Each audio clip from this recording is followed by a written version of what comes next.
There seem to be three conditions which chiefly make for the increase or diminution of the caste principle. These are first, likeness or unlikeness in the constituents of the population. Second, the rate of social change, whether we have to do with a settled or a shifting system. And finally, the state of communication and enlightenment. Unlikeness in the constituents, a settled system and a low state of communication and enlightenment favor the growth of caste and vice versa. The first provides natural lines of cleavage and so makes it easier to split into hereditary groups. The second gives inheritance time to consolidate its power, while the third means the absence of those conscious and rational forces which are its chief rivals. The most important sorts of unlikeness in the constituents of the population are perhaps three: differences in race, differences apart from race due to immigration or conquest, and unlikeness due to the gradual differentiation of social functions within a population originally homogeneous. Two races of different temperament and capacity, distinct to the eye and living side by side in the same community, tend strongly to become castes, no matter how equal the social system may otherwise be. The difference, as being hereditary, answers in its nature to the idea of caste, and the external sign serves to make it conscious and definite. The race caste existing in the southern United States illustrates the impotence of democratic traditions to overcome the caste spirit when fostered by obvious physical and psychical differences. This spirit is immeasurably strong on the part of the whites, and there is no apparent prospect of its diminution. The specially caste nature of the division, as distinguished from those personal differences which democratic tradition recognizes, is seen in the feeling, universal among the whites, that the Negro must be held apart and subordinate not merely as an individual or any number of individuals, but as a race, a social whole. That is, the fact that many individuals of this race are equal, and some superior, to the majority of whites does not, in the opinion of the latter, make it just or expedient to treat them apart from the mass of their race. To dine with a Negro, to work or play by his side, or to associate in any relation where superiority cannot be asserted, is held to be degrading and of evil example, no matter what kind of Negro he may be. It is the practice and policy of the dominant race to impress upon the Negro that he belongs by birth to a distinct order out of which he can in no way depart. There or nowhere he must find his destiny. If he wishes to mingle with whites, it must be as an acknowledged inferior. As a servant, he may ride in the same railway car, but as a citizen, he may not do so. Thoughtful whites justify this attitude on the ground, substantially, that a race is an organic whole, bound together by heredity and social connection, and that it is practically necessary to recognize this in dealing with race questions. The integrity of the white race and of white civilization, they say, requires Negro subordination, separation being impracticable, and the only available line of distinction is the definite one of color. A division on this line is even held to be less invidious, as involving no judgment of individuals, as well as more feasible than one based on personal traits. Particular persons cannot, in practice, be separated from their families and other antecedents, and if they could be, the example of mixture on an equal footing would be demoralizing. This argument is probably sound insofar as it requires the recognition of the two races as being, for some purposes, distinct organisms. In this regard, it is perhaps better sociology than the view that everyone should be considered solely on his merits as an individual. At the same time, it is only too apparent that our application of this doctrine is deeply colored with that caste arrogance which does not recognize in the Negro a spiritual brotherhood underlying all race difference and possible inferiority. The matter of unequal ability, in races as in individuals, is quite distinct from that sharing in a common spirit and service from which no human being can rightly or Christianly be excluded. The idea that he is fundamentally a man like the rest of us cannot and should not be kept from the Negro any more than from any other people. Science, religion, and the democratic spirit all give him a right to it, and the white man cannot deny it to him without being false to his own best self. Anything in our present attitude which does deny it, we must hope to be transitory, since it is calculated in a modern atmosphere to generate continuing disquiet and hatred. It belonged with slavery and is incongruous with the newer world. These may be subtleties, but subtlety is the very substance of the race question, the most vital matter being not so much what is done as the spirit in which it is done. The practical question here is not that of abolishing castes, but of securing just and kindly relations between them, of reconciling the fact of caste with ideals of freedom and right. This is difficult, but not evidently impossible, and a right spirit, together with a government firmly repressive of the lower passions of both races, should go far to achieve it. There seems to be no reason in the nature of things why divergent races, like divergent individuals, should not unite in a common service of the ideals to which all human nature bears allegiance. I mean ideals of kindness, fair play, and so on. And the white man, in claiming superiority, assumes the chief responsibility for bringing this state of things to pass. When peoples of the same race mingle by migration, the effect, as regards classes, depends chiefly on their states of civilization and the character of the migration, as hostile or friendly. The peaceful advent of kindred settlers like the English immigrants to the United States creates no class divisions. If they differ in language and customs like the Germans or are extremely poor and ignorant like many of the Irish, they are held apart for a time and looked down upon.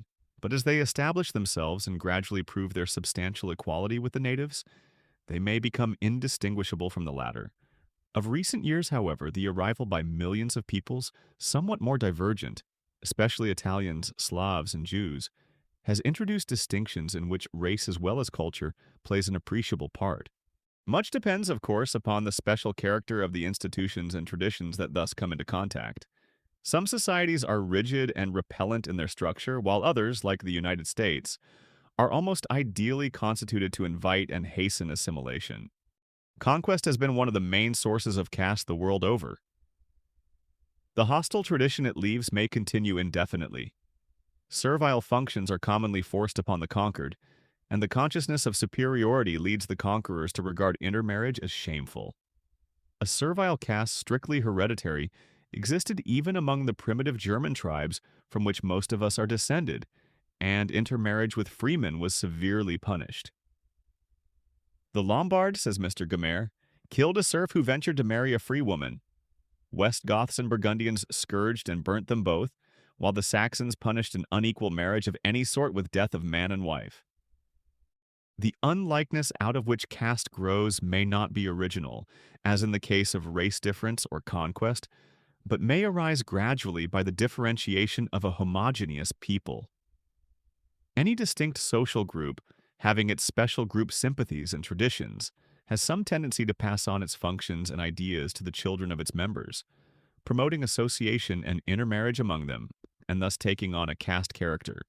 Accordingly, any increase in the complexity of social functions, political, religious, military, or industrial, such as necessarily accompanies the enlargement of a social system, may have a caste tendency because it separates the population into groups corresponding to the several functions. And this alone may without doubt produce caste if the conditions are otherwise favorable. Something of this sort seems to have followed upon the conquest by the Germanic tribes of Roman territory and the consequent necessity of administering a more complex system than their own. As the new order took shape, it showed a tendency toward more definite inheritance of rank and function than existed in the tribal society. This was due partly, no doubt, to the influence of Roman traditions, but the very nature of the civilization required it. That is, functions became more diverse and of such a character as to separate the citizens into distinct classes, the principal ones being warriors of various degrees, combining military functions with the control of land, clergy, artisans, and peasants. The military and landholding class, uniting the force of arms with that of wealth, naturally dominated the others. The artisans, especially in the towns, maintained a free status, which served later as the nucleus of a democratic tendency. The peasants became serfs. As the conditions did not permit organization on any free or open principle, there being little facility of travel, diffusion of knowledge, or unfixed wealth, the hereditary principle naturally prevailed. Only the clergy, monopolizing most of the knowledge and communication of the time, and fortified by celibacy against inheritance, maintained a comparatively open organization. It is well known that lands, and the local rule that went with them, held at first as a personal trust, gradually became a family property, and we are told that when the Emperor Conrad, in 1037, issued his edict making chiefs hereditary in Italy, he only did for the south, by a single stroke, what gradual custom and policy had slowly procured for the north. Offices, armorial devices, and other privileges generally followed the same course, and the servile status of serfs was also transmitted to children. The feudal system was based on inheritance of function, and had two well-defined castes, the knightly, consisting originally of those whose ability to maintain a horse and equipment placed them in the rank of effective warriors, and the servile. Between these marriage was impossible. Intercourse of any kind was scanty and, on the part of the superior order, contemptuous. A boy of knightly birth was reared in ceremony. From his earliest childhood he learnt to look upon himself and his equals as of a different degree and almost of a different nature from his fellow creatures who were not of gentle condition. Heraldic pride and the distinction of degree were among his first impressions. Socially and psychologically, the medieval nobility lived in their caste, not in the world at large. It was the sphere of the social self. The knight looked to it and not to a general public for sympathy and recognition. He was far closer in spirit to the chivalry of hostile nations than to the commons of his own. But the plain people were out of all this and were regarded feudal courts, large and small. The tournaments, festivals, and military expeditions, including the Crusades, were facilities of communication through which this caste, not only in single countries but throughout Europe, was enabled to have a common thought and sentiment. Without doubt, however, the lower caste had also its unity and organization, its group traditions, customs, and standards, mostly lost to us because they never achieved a literary record. This was an inarticulate caste, but it is probable that village communities were the spheres of a vigorous cooperative life, in which the best traits of human nature were fostered. In India, also the elaborate caste systems, although due in part to conquest, seem also to have come about by the hardening of occupation classes. The priests, powerful because of their supposed intercourse with superhuman powers, taught their mystic traditions to their children, and so built up a hereditary corporation, known finally as the Brahmin caste. The military caste was apparently formed in a similar manner, while in industry, veneration for parental example and the need of an exact transmission of methods rendered all employments hereditary. In fact, says one writer, the caste system was, in its origin, simply an instinctive effort for the organization of labor. In the case of so intricate a caste society as that of India, much may also be ascribed to the reaction of the theory upon the system. When the idea that caste is natural had become prevalent and sanctified, it tended to create caste where it would not otherwise have existed. A settled state of society is favorable and change hostile to the growth of caste because it is necessary that functions should be continuous through several generations before the principle of inheritance can become fixed. Whatever breaks up existing customs and traditions tends to abolish hereditary privilege and throw men into a rough struggle, out of which strong, coarse natures emerge as victors, to found perhaps a new aristocracy. Thus, the conquest of southern Europe by northern tribes led to a period of somewhat confused readjustment, in which men of natural power bettered their status. The classes which emerged were as much the result of competition as derived by inheritance from those of tribal society. And so the openness of classes in our own day may be due as much to confusion as to a permanent decline in the caste principle. That a low state of communication and of enlightenment are favorable to caste, while intelligence, especially political intelligence, and facility of intercourse antagonize it, becomes evident when we consider what, psychologically speaking, caste is. It is an organization of the social mind on a biological principle. That functions should follow the line of descent instead of adjusting themselves to individual capacity and preference, evidently means the subordination of reason to convenience, of freedom to order. The ideal principle is not biological but moral, based, that is, on the spiritual gifts of individuals without regard to descent. Caste, then, is something which, we may assume, will give way to this higher principle whenever the conditions are such as to permit the latter to work successfully. And this will be the case when the population is so mobilized by free training and institutions that just an orderly selection is practicable. The diffusion of intelligence, rapid communication, the mobilization of wealth by means of money and the like, mark the ascendancy of the human mind over material and biological conditions. Popular government becomes possible, commercial and industrial functions, other things equal, come under more open competition, and free personal development of all sorts is fostered. The general sentiment also perceiving the superiority of free organization to caste becomes definitely hostile to the latter and antagonizes it by public educational and other opportunities. The most effective agent in keeping classes comparatively open is an adequate system of free training for the young, tending to make all careers accessible to those who are naturally fit for them. Insofar as there is such a system, early education becomes a process of selection and discipline which permits ability to serve its possessor and the world in its proper place. In our own society, we may note in passing, this calls for a great development of public education, especially in the way of trade schools and the like, and also for an effective campaign against child labor, bad housing, and whatever else shuts off opportunity. But before this mobility is achieved, caste is perhaps the only possible basis for an elaborate social structure. The main flow of thought is then necessarily in local channels. The people cannot grasp the life of which they are a part in any large way or have a free and responsible share in it, but are somewhat mechanically held in place by habit and tradition. Those special relations to the system of government, religion, or industry which are implied in classes, since they cannot be determined by rational selection, must be fixed in some traditional way, and the most available is the inheritance of functions. We may expect, then, that complex, stationary societies of low mental organization will tend toward caste. That this is true in a general way is shown by the prevalence of caste in Oriental nations today, and in the later history of the great empires of antiquity. It goes without saying that each society has its peculiarities which only special study could elucidate. A very pertinent question is that of the part which the hereditary or caste principle is likely to play in the coming life.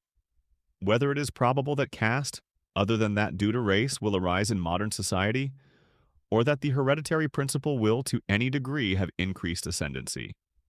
The answer should probably be that the principle is always powerful and may gain somewhat as conditions become more settled, but certainly can never produce true caste in the modern world. As regards the power in general of the inheritance tendency, I have perhaps said enough already. The inheritance of property, notwithstanding the perennial agitation of communism, is probably as secure as any institution can be, because there is apparently nothing practicable to take its place as a means to economic stability. And with inheritance of property goes in all prosperous countries, a class of people who come without effort into wealth and all its advantages. Their number and riches are certainly on the rapid increase. The less formal inheritance of culture, opportunity, and position is equally real. As to occupation, even now a census would perhaps show that the majority of young men follow that of their father or one cognate to it. Most farmers' sons probably remain farmers, in spite of the well-known drift to the towns. Most mechanics' sons become mechanics, and a large proportion of the children of professional men enter the professions. The child of a well-to-do parent is given, as a matter of course, the education, often long and expensive, which is required for entrance upon a profession, and is coming to be necessary also for commerce. Not only this, but he is made to feel from childhood that success in achieving a professional or business position is expected of him. He must get it or lose the respect of his family and friends. In the majority of cases, though the minority on the other side is no small one, these opportunities and incitements, together with the power to wait and choose which judicious paternal support gives him, are effective in drawing out his energies and directing them continuously upon the desired point. Certainly, they will not make a good lawyer or a captain of industry out of a fool, nor will the lack of them keep decisive natural ability from exercising these functions, but with the common run of men, having fair capacity not very definitely inclined in a special direction, they are potent. Paternal suggestion and backing must be used with great discretion, and often fail entirely, but No man of the world, so far as I know, regards them as unimportant. If we ask whether the influence of inheritance is likely to increase or diminish, we find, on studying the situation as a whole, a conflict of tendencies the precise outcome of which can only be guessed at. As favoring the growth of the principle and the crystallization of classes, we have chiefly two considerations: the probability of more settled conditions and the influence of that sharper differentiation of functions which modern life involves. Social change, as already pointed out, is a main force in breaking up the inheritance of function, and to this must largely be attributed the comparative weakness of the principle in the United States. The changes incident to the settlement of a new country, coinciding with those incident to an economic revolution, have set everything afloat and brought in a somewhat confused and disorderly sort of competition. Our cities especially are aggregates of immigrants, most of whom have broken away from early associations, and a large part of whom are performing functions unheard of by their fathers. It is hardly possible that trades should become hereditary when most of them endure less than one man's lifetime, and something of the same uncertainty runs through commerce and the professions. Without predicting any great decline in the pace of invention, we may yet expect that the next 50 years will see a great deal of the consolidation that comes with maturity. The population will be comparatively established, in place at least, and the forces making for inheritance will have a chance to work. An immense body of transmitted wealth will exist, and democratic influences will have all they can do to keep it from generating an aristocratic spirit. Industries, professions, and trades can hardly fail to be more stable than they have been, and the rural population, as always, will be a stronghold of the forces that favor inheritance. The sentiment of regard for ancestry, of which caste is the extreme expression, is likely to increase in this and in all new countries. As communities grow older, the family line comes more and more under public observation. It is seen and displayed in memory wherever any sort of continuity is preserved, and being seen, it is judged, and the individual shares the credit or discredit of his kin. While this influence is now weak in the United States, on the whole, and is almost absent in the recent and confused life of our cities, it is gaining rapidly wherever, as is generally the case in the East and Southeast outside of large towns, the conditions are settled enough to make the family as a whole a matter of observation. And there can be little doubt that it is increasing in the West wherever it has a similar chance.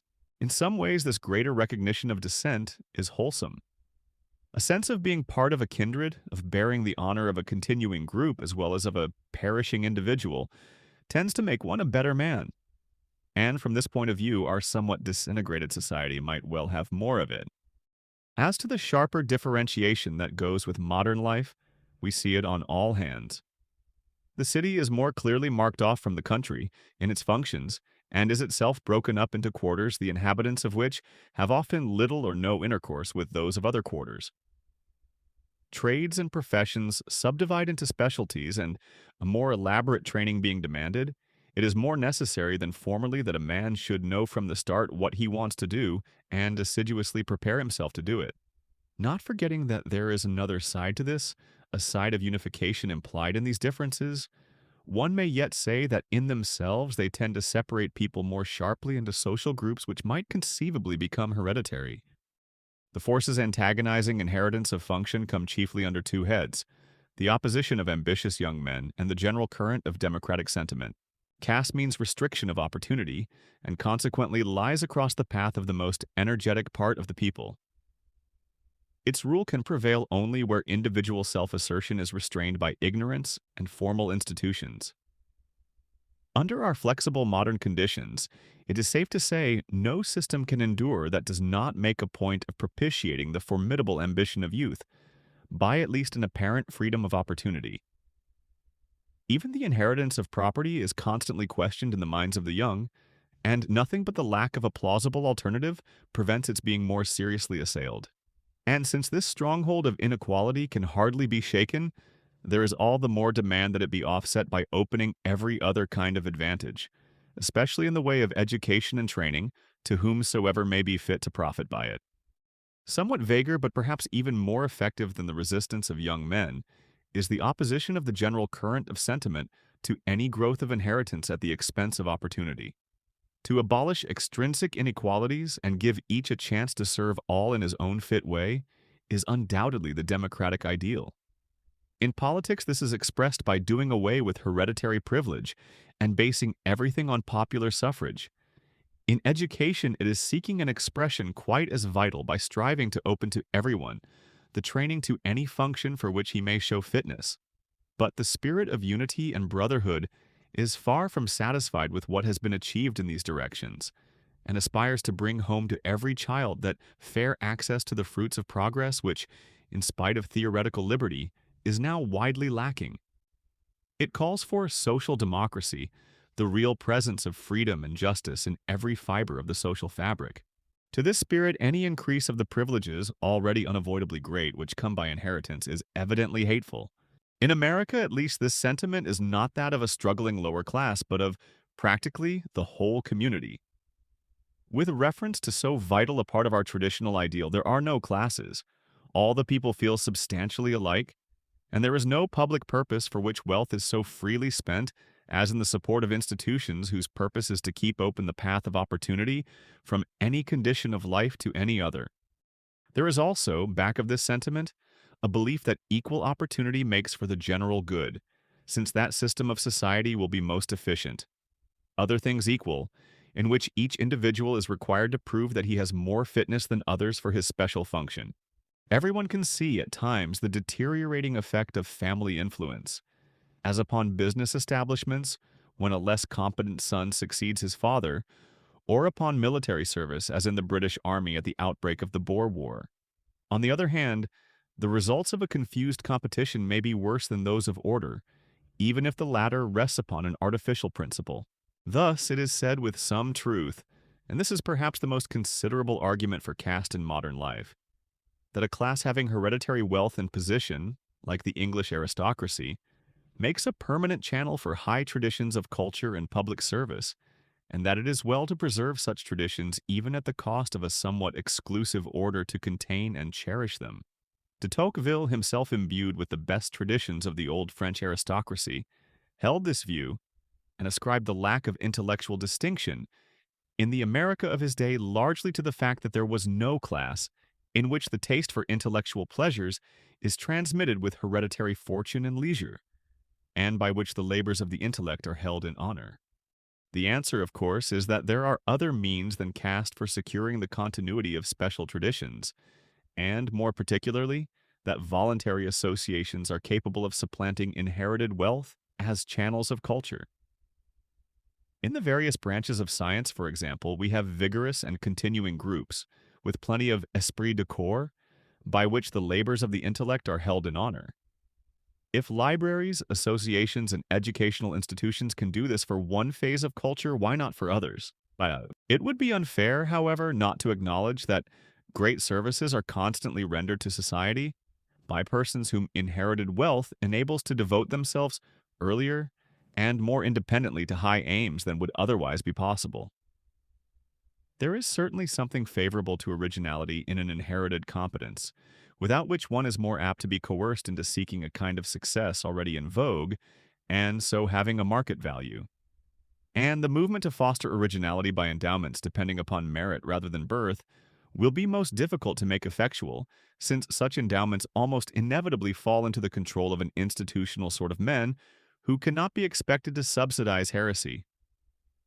Funds for this purpose will probably aid only those sorts of originality already recognized, and in a manner established, not the radical innovations from which important movements usually start. It is hard to see how they can do much outside of experimental science, in which there is a sort of conventional test of originality. On the whole, whatever is good in the principle of descent may be appropriated by a democratic society without going back to formal rank or exclusive opportunity. Freedom offers no bar to continuity of function in the family, so long as efficiency is maintained, but merely requires this, like everything else, to meet the test of service. There is no adequate reason why a hereditary group, transmitting special culture and fitness, should not continue their functions under a democratic system, as is actually the case to a certain extent with the political families of England. They will do their work all the better for not being too sure of their position.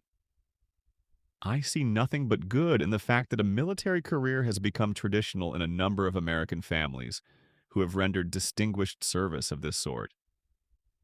The more special family ambitions we have of a noble kind, the better for the country. No sober observer will imagine that the opposing forces are to abolish the power of inheritance. They merely set reasonable limits to its scope.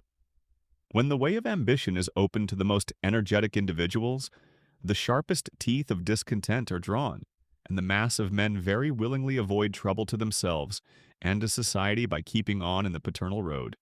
The family is, after all, too natural and too convenient a channel of social continuity not to play a great part in every phase of organization, and there seems little reason to depart from the opinion of Comte that it must ordinarily be the main influence in determining occupation. I am inclined to expect that, owing to somewhat more settled conditions of life, inheritance of function will be rather more common, and the tendency to see the individual as one of a stock rather greater in the future than in the immediate past. On the other hand, it is nearly certain that educational opportunities will become more open and varied, making it easier than now for special aptitude to find its place. These things are not inconsistent, and both will make for order and contentment. Also, much more endeavor will be directed to the welfare of the less privileged classes as classes. That is, of those who are content to remain in the ancestral status, instead of trying to get into one more favored. Heretofore we have given too much thought, relatively, to the one man who aims at distinction, and too little to the 99 who do not. That's it for today. If you enjoyed this video, I suggest you to subscribe to the channel so that you will be notified when new videos are out. Also, you might want to check our link in the description, where you'll find many other fundamental advertising and psychology books in different languages. Thanks for watching, and I hope to see you again in the next video.